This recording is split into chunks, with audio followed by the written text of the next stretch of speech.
इस दिन हम लोगों का या स्वर्ण समाज का इस तरीके से कोई मोमेंट चल गया तो ये दलित समाज ही नहीं, ये देश भी हिल जाएगा। जाट है मैं और जाटों को 16 दूनी 8 भी इसीलिए कहे हैं कि उनके मन में जो आएगी। आज की तारीख में चंद्रशेखर जिस हवा में उड़ रहे हैं ये बहुत गलत हो रहा है और इसका जवाब ही ना बहुत जल्दी मिलने वाला है। नमस्कार, स्वागत है आप सभी का हिंदुस्तान 24 पर और मैं आप सबके साथ विपिन चौधरी। नगीना लोकसभा से सांसद चंद्रशेखर आजाद ने अभी कुछ दिन पहले भाजपा विधायक राजेश चौधरी को जूते मारने की बात कही है। अब जिस तरीके से चंद्रशेखर आजाद सांसद भी हैं और आजाद समाज पार्टी के राष्ट्रीय अध्यक्ष भी हैं, देश की सबसे बड़ी पंचायत के वो सदस्य हैं, जिस तरीके की भाषा का उन्होंने इस्तेमाल किया है तो उसको लेकर जनता में किस प्रकार का माहौल है। आज आप देख सकते हैं यहाँ पर कुछ सम्मानित लोग हमारे साथ में मौजूद हैं। सर, शुरुआत हम आपसे करेंगे। जिस तरीके से चंद्रशेखर आजाद ने राजेश चौधरी जो विधायक हैं उनको जूते मारने की बात कही है, तो किस प्रकार का आप लोगों के अंदर मतलब इस बयान का क्या माहौल है जनता में?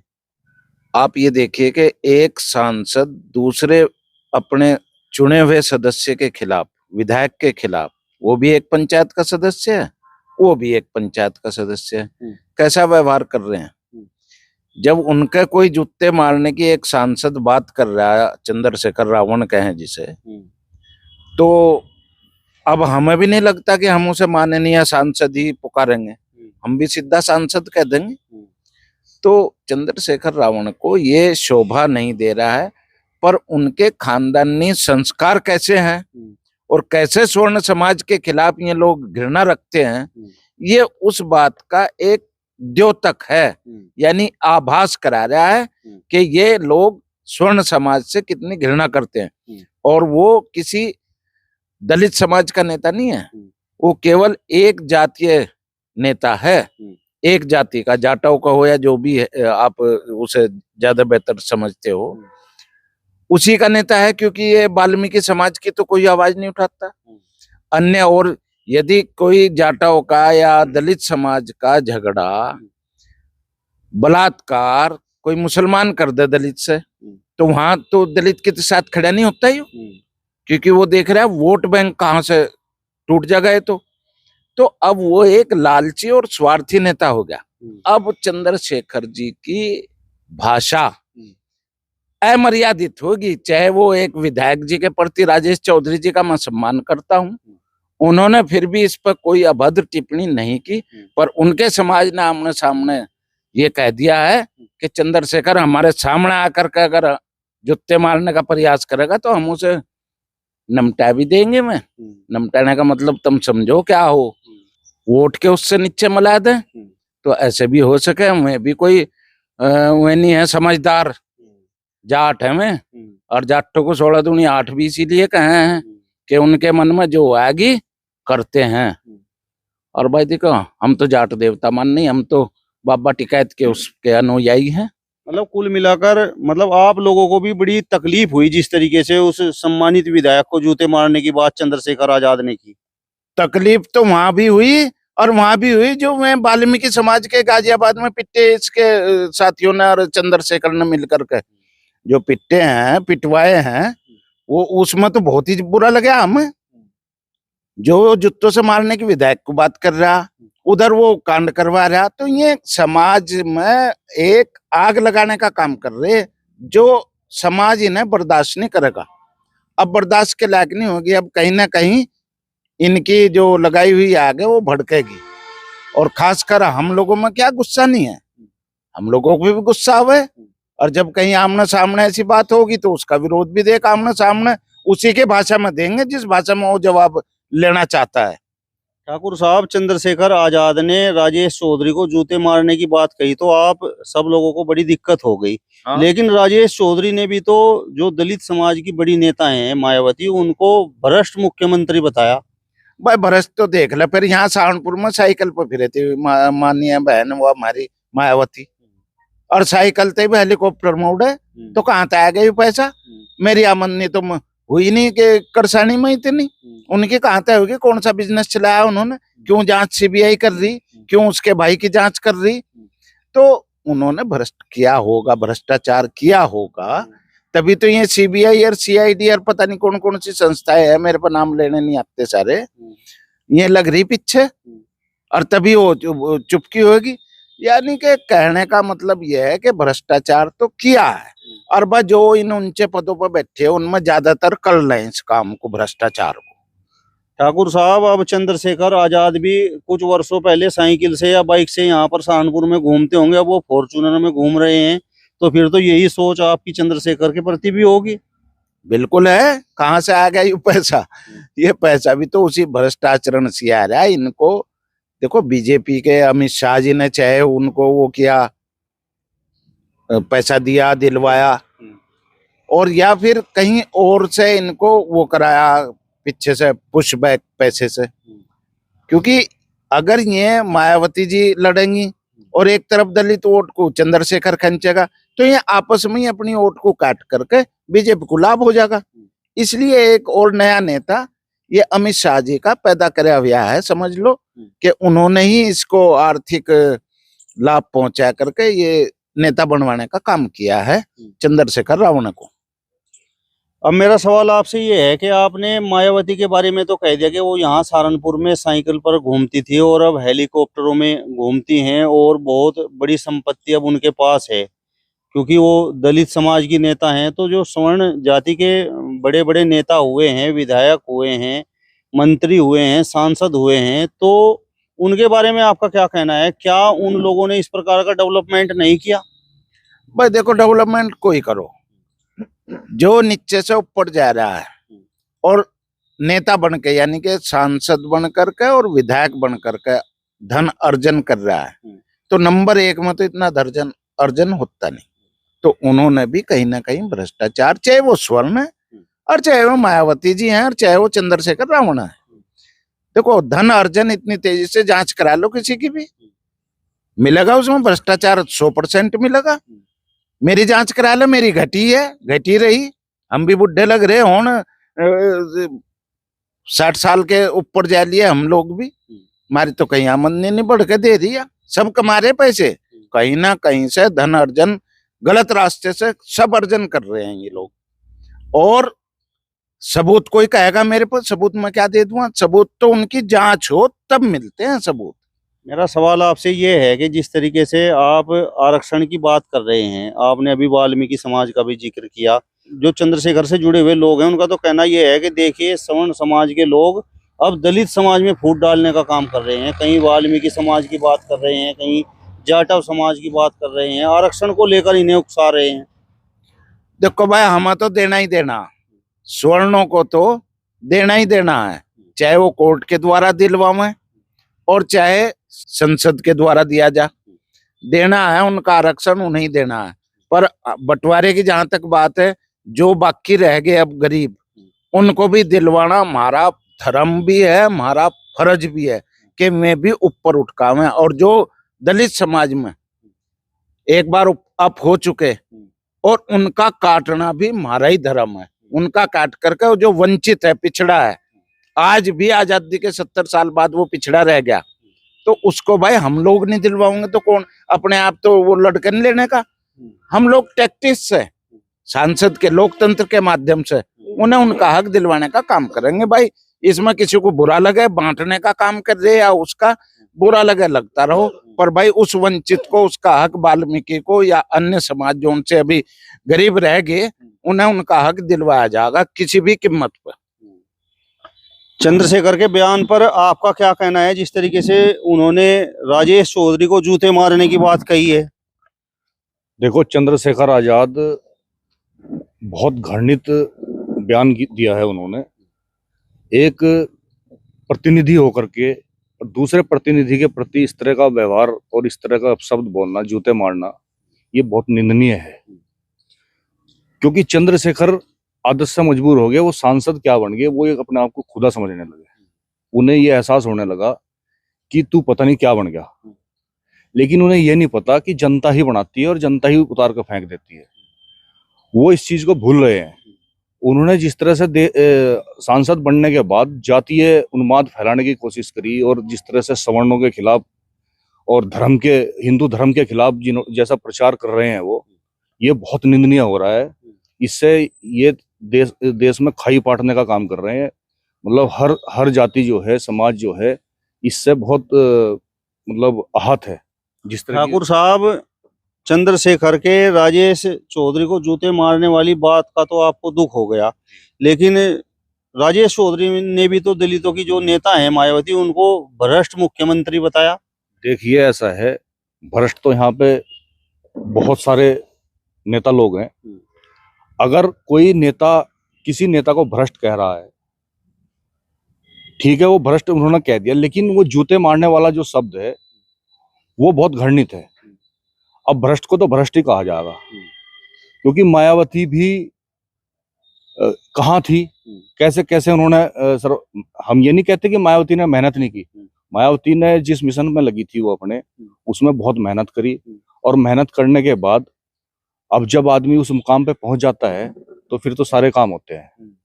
तो इसलिए ये मायावती को भ्रष्ट कहना और जूते मारना, इसमें बहुत अंतर है। अगर मैं आपको क्या नाम गाली दूं और आप मुझे शालीनता से उसका जवाब दे, तो उस चीज का बहुत अलग महत्व होता है। तो इसलिए हम तो ये कहते हैं कि आज की तारीख में चंद्रशेखर जिस हवा में उड़ रहे हैं, ये बहुत गलत हो रहा है, और इसका जवाब ही ना बहुत जल्दी मिलने वाला है। आपने कहा कि चंद्रशेखर एक तरह से जातिवाद का जहर समाज में घोल रहे हैं, तो जाति की बात तो हर कोई करता है। आप ठाकुर समाज से हैं, आप भी ठाकुर समाज की बात करते हैं, गुर्जर समाज की बात करता है, जाट समाज की बात करता है। तो अगर चंद्रशेखर अपनी जाति की बात कर रहे हैं तो उसमें गलत क्या है? जाति की बात करने में कोई गलत नहीं है। मायावती भी अपनी जाति के दम पे उठी है, लेकिन समाज को पाड़ना और समाज में विद्वेष फैलाना, अभी भीम आर्मी के एक पदाधिकारी ने एसएसपी ऑफिस के सामने जिस तरह से अमर्यादित भाषा का इस्तेमाल किया है, 5000 साल से हमारा शोषण हो रहा है, हमारी सरकार आ जाएगी, अगर ये मुख्यमंत्री बन जाएगा चंद्रशेखर आजाद, तो हम दिखा देंगे ना, घर में से निकाल कर मारेंगे और उनकी जमीन भी छीन लेंगे और इन्हें दिखाओगे औकात ये क्या है। तो ये क्या है? ये समाज को तोड़ने वाली तो भाषा है। समाज में इस चीज का गलत तो मैसेज जा रहा है। तो ये इस तरह के काम हो रहे, तो ये तो बहुत, अब चंद्रशेखर की भाषा ही तो बोल रहा हो भाई। जैसे अपने कार्यकर्ताओं को मोटिवेट करता है वो, उसी तरह से कार्यकर्ता रिएक्ट करते हैं।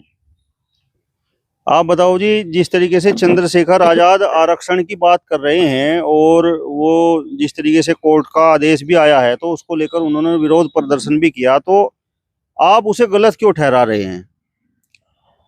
देखिए, माननीय न्यायाधीश महोदय सुप्रीम कोर्ट के, जिन्होंने ये निर्णय देने की बात की है, वो खुद दलित समाज से हैं और दलित समाज की उन्होंने वेदना को समझा। जहां तक मैं समझ पाया हूं माननीय न्यायाधीश महोदय की बात को, उन्होंने ये समझा कि भीमराव अंबेडकर ने 10 साल के लिए आरक्षण की बात की थी, आज 70 साल हो गए हैं और दलित समाज का करीब 90% आज भी उसी स्थिति में है जो उस समय था। तो इनका विकास कैसे होगा, ये कैसे उठेंगे और कैसे ये ऊपर को बढ़ेंगे, इनका स्तर कैसे अप होगा, इसी बात पर वो निर्णय आया। और उन्होंने निर्णय में ये कहा कि मेरे जैसे, उन्होंने स्वयं ये कहा कि मेरे जैसे जो इस आरक्षण का लाभ लेकर न्यायाधीश की मुख्य धारा में आकर और सुप्रीम कोर्ट तक पहुंच गया है, हम लोगों को इसकी आवश्यकता नहीं है। ऐसे ही चाहे सांसद हो, विधायक हो, चाहे आईपीएस हो, आईएएस हो, पीसीएस हो, या नौकरी में जो है या बिजनेसमैन जो है, ऐसे एक क्राइटेरिया है, उस क्राइटेरिया से ऊपर अगर कोई आ गया है तो उसको उस आरक्षण का लाभ नहीं मिलना चाहिए, यही क्रीमीलियर है। लेकिन चंद्रशेखर जैसे लोग, चंद्रशेखर क्योंकि अभी तो नए नए बने हैं और वो बहुत उबाल उनमें है, और कुछ ऐसे जो सांसद या विधायक हैं वे नहीं चाहते कि उनका आधिपत्य इस आरक्षण से समाप्त हो जाए। अगर उनका आरक्षण से ये आधिपत्य समाप्त हो गया तो नीचे के लोग जो कार्यकर्ता नीचे के इन्हीं की पार्टी के या दूसरी बसपा पार्टी के हैं या और कांग्रेस में या किसी और पार्टी में है तो उनको मौका मिलेगा, वो आप होंगे। और ये वे नहीं चाहते कि कोई तुम्हारे सामने तुम्हारी बराबरी में खड़ा हो। यही कारण है कि वो आरक्षण का विरोध करते हैं। और अगर इसी तरीके की व्यवस्था चलती रही तो आरक्षण तो ये 70 साल नहीं, ये अगर 7000 साल भी चलता रहे तो ये दलित जो है वहीं का वहीं रहेगा। रही दलितों की बात करने की बात, जिस तरीके से समाज में बहुत बिरादरियां हैं, हर समाज में चाहे राजपूत है, चाहे जाट है, चाहे गुज्जर है, चाहे ब्राह्मण है, चाहे बनिया है, उनमें भी अपनी कुछ ऐसी उप जातियां हैं जिनमें वे लोग स्वयं, हम भी उसमें सम्मिलित है, नहीं चाहते कि हम अपनी बेटी का या बेटे की शादी करें, क्योंकि वो उनमें से उनको नीचा समझते हैं। तो इसी में दलित भी है। जाटों से असली जो चमार है वो शादी नहीं करना चाहता, ये फैक्ट है। अगर इस फैक्ट को कहीं जानना है तो जाइए बरेली और देखिए, वहां का जाटों से वो चमारों में शादी नहीं करेगा और वो चमार उनके यहाँ शादी नहीं करेंगे। चमार कहते हैं, जो असली चमार है, जो चमार शब्द लिखते हैं, वो कहते हैं कि हम इनसे ऊपर हैं, और जाटो आज कहने लगे कि हम उनसे ऊपर हैं। तो एक बिरादरी की बात तो रावण कर ही नहीं रहे। दलितों में तो बहुत दलित हैं, दलितों में तो हमारे वाल्मीकि भी हैं, दलितों में तो हमारे जितने भी इनकी उपजातियां हैं एससी में वो भी हैं। तो उनके विकास की बात क्यों नहीं करते ये? और गाजियाबाद में जो हुआ है, गाजियाबाद में वाल्मीकि समाज ने जो कहा है वो उन्होंने भी यही कहा है कि जब हम सफाई कर्मी हैं, हम आप लोगों के वोटर हैं, तो कम से कम हम लोगों की आवाज उठे। और उस बात को दरकिनार करते हुए उनके लोगों ने उन्हीं पर अत्याचार किया और उन्हीं पर लाठी डंडे बजवाए अपने ही कार्यकर्ताओं से। क्यों? वोट लेने के लिए या भीड़ तंत्र को दिखाने के लिए? तो आप मीडिया में ये बताने के लिए कि नहीं मेरे पीछे इतना भीड़ तंत्र है, तो वहां तो आपको उसकी आवश्यकता है, और यहाँ आपको उसकी आवश्यकता नहीं है जब वो लाभ की बात करते हैं। और लाभ देना नहीं था तो कम से कम उनके साथ ये अत्याचार ना होता कि उनको मारपीट उन्हीं के निर्देशन में हुआ, उनके कहने से हुआ। अगर खुद चंद्रशेखर ये कहते वहां अपने कार्यकर्ताओं से या अपने जो उनके समर्थक थे, फॉलोअर्स थे, वो कहते कि नहीं नहीं कोई झगड़ा नहीं होगा और कोई इनसे कोई बात नहीं होगी, तो आज संभवतः ये विवाद ना होता। और वहां तो उनके 10-15 समर्थकों से जो है FIR हुई है और खुद उनका नाम भी है। जूते मारने वाली जिस तरीके से चंद्रशेखर ने बात की है, तो उसको लेकर आप लोगों में रोष क्यों है? रोष इसलिए है, जिस जगह आज सांसद बनने के बाद चंद्रशेखर पहुंचे, जिस संसद के वो सदस्य हैं, उसी तरीके से एक विधानसभा का भी कोई सदस्य होता है जो विधायक है, और विधायक और अपने क्षेत्र का मालिक है और सांसद अपने क्षेत्र का मालिक है। वहां जाकर इस तरीके की भाषा का प्रयोग नहीं होना चाहिए कि मैं उनको जूते मारूं और मैं उनको जूते मारूं, और ये गलत बात है। भ्रष्टाचार की जहां तक बात है तो रावण को खुद पता होगा कि वो कहां से चले। सारा चंदा ही नहीं इकट्ठा हो रहा है। अगर कल इनकी कोई ED या CBI जांच करने बैठ जाए तो पता लगेगा, तो बहुत इसमें सांप बिच्छू मिल जाएंगे। फिर ये देखते फिरेंगे कि ये क्या हो गया, फिर ये कहेंगे कि समाज ने ये क्या कर दिया। तो इनको तो इस तरीके की भाषा का प्रयोग करना ही नहीं चाहिए था। अगर किसी चीज का विरोध करना है, मायावती जी को तो सबको पता है, मायावती जी ने तो टिकट बेचे, सब जानते हैं, दलित भी जानते हैं और भी जानते हैं, सबको पैसा मिला। तो पैसा तो इकट्ठा हुआ ना, भ्रष्टाचार तो कहीं ना कहीं हुआ ना। तो ऐसे ही थोड़ी अब ताज कॉरिडोर आज तक बंद है, प्रकरण उठा नहीं, न ED है, न CBI है, न कुछ है। ताज कॉरिडोर पे कितने 100 खरब रुपए खत्म हो गए, कहाँ है? अगर उस बात को आज उठने लगे, अब अगर कहीं उठाने लगे उनके मृत्यु काल के बाद ऐसा ना हो, तो हम ऐसा नहीं सोचते कि भाई उनके इस तरीके से हो जाए, लेकिन फिर भी मृत्यु निश्चित है कि सबको आनी है। अगर उनके बाद उठने लगे तो फिर उसका फायदा क्या होगा? उसका तो कोई फायदा नहीं होना। अगर उठना तो अब उठना था। और ये तो राजनीति है वोट की, कि जो भाजपा हो चाहे कांग्रेस हो चाहे कोई भी हो, सब अपनी राजनीति में सब लिप्त है और सब एक दूसरे को सहयोग कर रहे हैं। तो अगर इस तरीके की भाषा का कोई प्रयोग करना था तो संतुलित भाषा होनी चाहिए और संवैधानिक मर्यादा में रहकर ही बात होनी चाहिए। वो तो अभी ओम बिरला जी को कुछ ऊपर नीचे के शब्द कह रहे थे, उनको डांट कर बिठाना पड़ा। ये क्या है सब कुछ? इससे मैसेज समाज में बढ़िया नहीं जाता। होना ये चाहिए था कि उनको ये कहना चाहिए था कि नहीं, मैं सब समाज का मैं सांसद बन गया हूं, अब सांसद मैं दलित हूं, चाहे मैं जाटव हूं, चाहे मैं वाल्मीकि समाज से हूं, अब मैं सबका सांसद हूं, मैं बात वो करूंगा जो सांसद को करनी चाहिए संवैधानिक मर्यादा में। लेकिन उन्होंने वो बात नहीं की और इससे ऐसा लगता है कि एक तो वो स्वर्ण के बहुत ही खिलाफ है, क्योंकि राजेश चौधरी जी जाट हैं और कभी वो राजपूतों के खिलाफ करते हैं। उनके एक कार्यकर्ता ने 6000 साल पहले की बात की। अगर 6000 साल से राजपूत ही केवल उनको साथ न देते, इस समाज में अगर उनका, इस देश में उनका सहयोग ना होता, तो ये काट दिए जाते या मुस्लिम होते। और आज जो ये वोट की बात करते हैं कि नहीं, मैं वहां जाकर वोट की बात करूंगा और या मुस्लिम में चला जाऊंगा या ये चला जाऊंगा, इट मीन्स जो मुस्लिम शांति चाहता है, देश में तरक्की चाहता है, अपनी तरक्की चाहता है, या ये कहिए कि जो मुस्लिम हिंदू से मिलकर काम करने का इच्छुक है या आगे बढ़ना चाहता है या बढ़ रहा है, तो ये तो उनको भी माइंड डाइवर्ट करके ये कहना चाहते हैं कि आप मुस्लिम हो, आप अलग अपना प्रदेश बना ले और हम आपके साथ हैं। तो इस तरीके से तो आप किसका विरोध कर रहे हैं? हम लोगों का अगर विरोध कर रहे हैं, जिस दिन हम लोगों का या स्वर्ण समाज का इस तरीके से कोई मूवमेंट चल गया, तो ये दलित समाज ही नहीं, ये देश भी हिल जाएगा और फिर स्थिति भयानक हो जाएगी। चलिए, तो फिलहाल इस वीडियो में बस इतना ही। अगली वीडियो में फिर आपसे मुलाकात होगी, तब तक बने रहिए हिंदुस्तान 24 के साथ। नमस्कार।